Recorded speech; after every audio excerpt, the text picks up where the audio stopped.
Deseo que seas feliz mientras yo viva, que no tengas ni un dolor siquiera.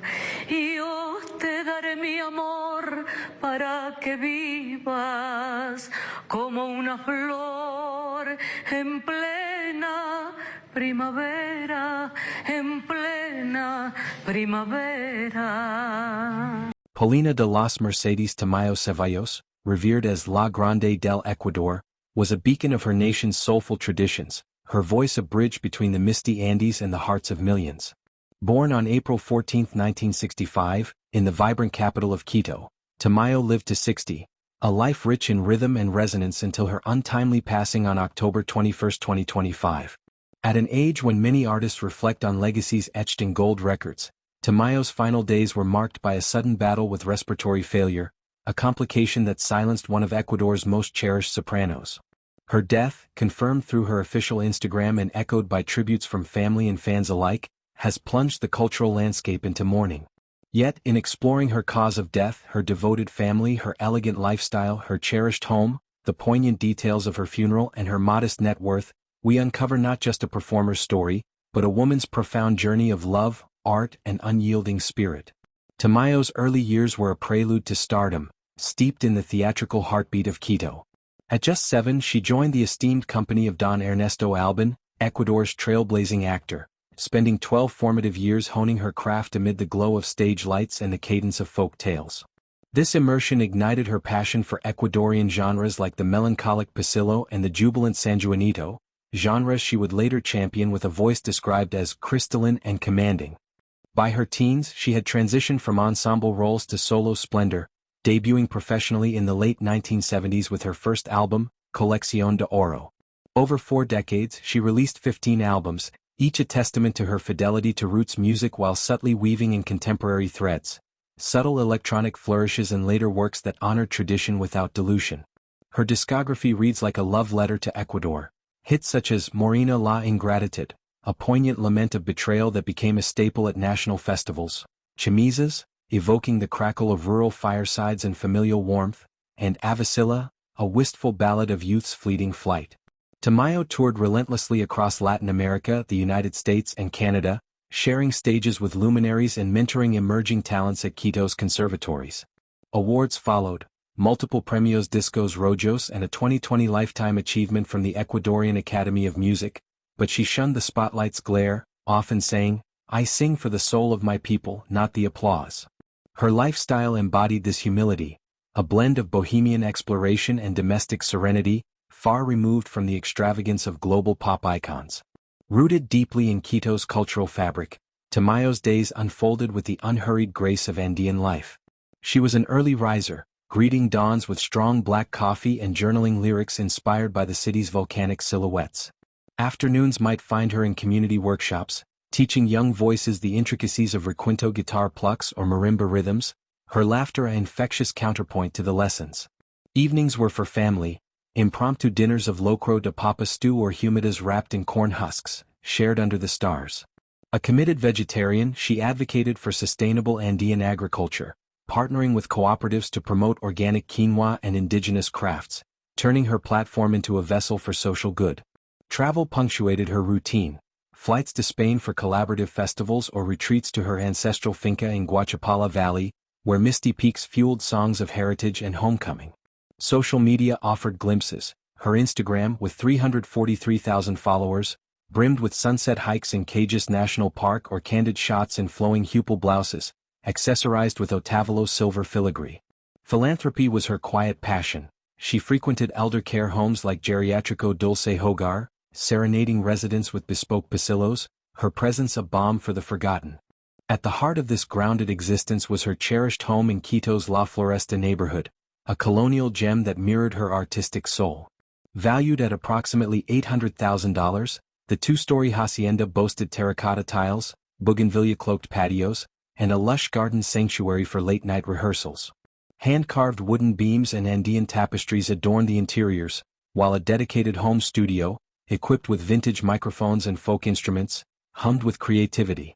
It wasn't opulence for show, it was a haven where family gathered, where demo tapes spun amid the aroma of baking empanadas. Tamayo invested wisely in Quito's rising real estate, funding scholarships for aspiring musicians through property yields. Here, amid the patter of rain on tiled roofs, she balanced the whirlwind of tours with the anchor of domesticity, often quipping that her true stage was the kitchen table. Family was Tamayo's North Star, a constellation that illuminated even her brightest spotlights. Details of her romantic past remain veiled in privacy. She married briefly in her 20s to a fellow musician, a union that dissolved amicably, leaving her to navigate motherhood solo with fierce grace. No current husband graced her side in later years. Instead, her legacy thrived through her 2 children, bonds forged in the crucible of shared artistry and unwavering support. Her son, Willie Tamayo, 35, inherited her melodic ear as a sound engineer, collaborating on her albums with innovative beats that modernized her folk sound. Willie, a constant backstage presence tweaking levels during concerts, captured the depth of their connection in a post-death tribute. "The love of my life," a simple phrase that resonated like a refrain, evoking late-night studio confessions and roadside diner heart-to-hearts. Equally luminous was her daughter, Paulina Tamayo, 32, a graphic designer whose illustrative flair echoed her mother's aesthetic. Paula crafted album covers alive with Andean motifs, vibrant textiles and volcanic silhouettes, turning familial collaboration into visual poetry. The pinnacle of their joy unfolded in August 2024 at Hacienda La Ciénaga, where Paula wed architect Martín Segovia in a sun-kissed ceremony. Tamayo, radiant in an embroidered white gown, performed a bespoke pasillo for the couple, her voice quivering with pride as guests, artists, coastal cousins and neighborhood elders, swayed beneath string lights. Viral videos of the event, shared by Tamayo, amassed millions of views, a digital toast to love's enduring melody. Extended kin, including nieces who danced back up on tours, wove a supportive tapestry, grounding her celebrity in collective warmth. "My stage is grand," she once reflected, "but home's applause is eternal." Tragedy struck with quiet ferocity in October 2025.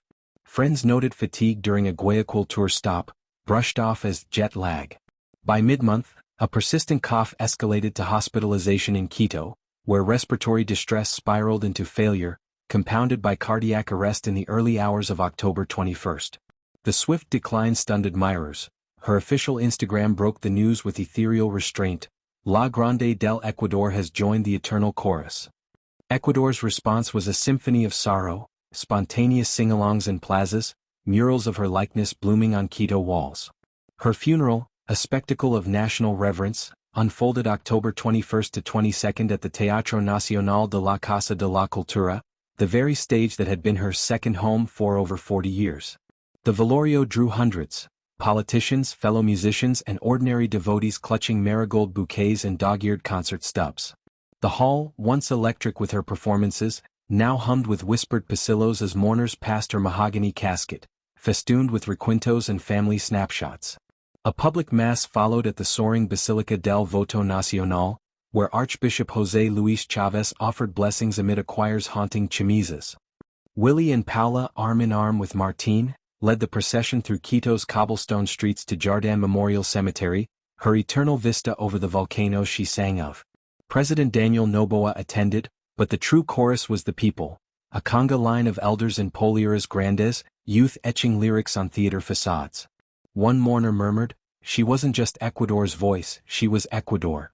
Tamayo's net worth, estimated at $207,700 as of 2023 projections into 2025, reflected a career of substance over spectacle. Derived from album sales, tour revenues, around $149,400 annually, and prudent real estate in Quito's appreciating enclaves, it funded her passions: artist scholarships, theater restorations and family legacies. No fortunes and flashy endorsements.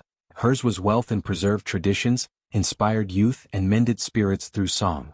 Paulina Tamayo's departure at 60 etches a void, yet her echo endures, in every pasillo strummed at dawn, every family gathering under Andean stars. From a child's theater whispers to a nation's tear-streaked farewell, she lived without limits, her melody a timeless gift. As Willie eulogized, "Mama's voice doesn't fade, it lives in us." La Grande del Ecuador has taken her bow, but the encore resounds eternally. Thanks for watching. Subscribe to daily updates and never miss a video.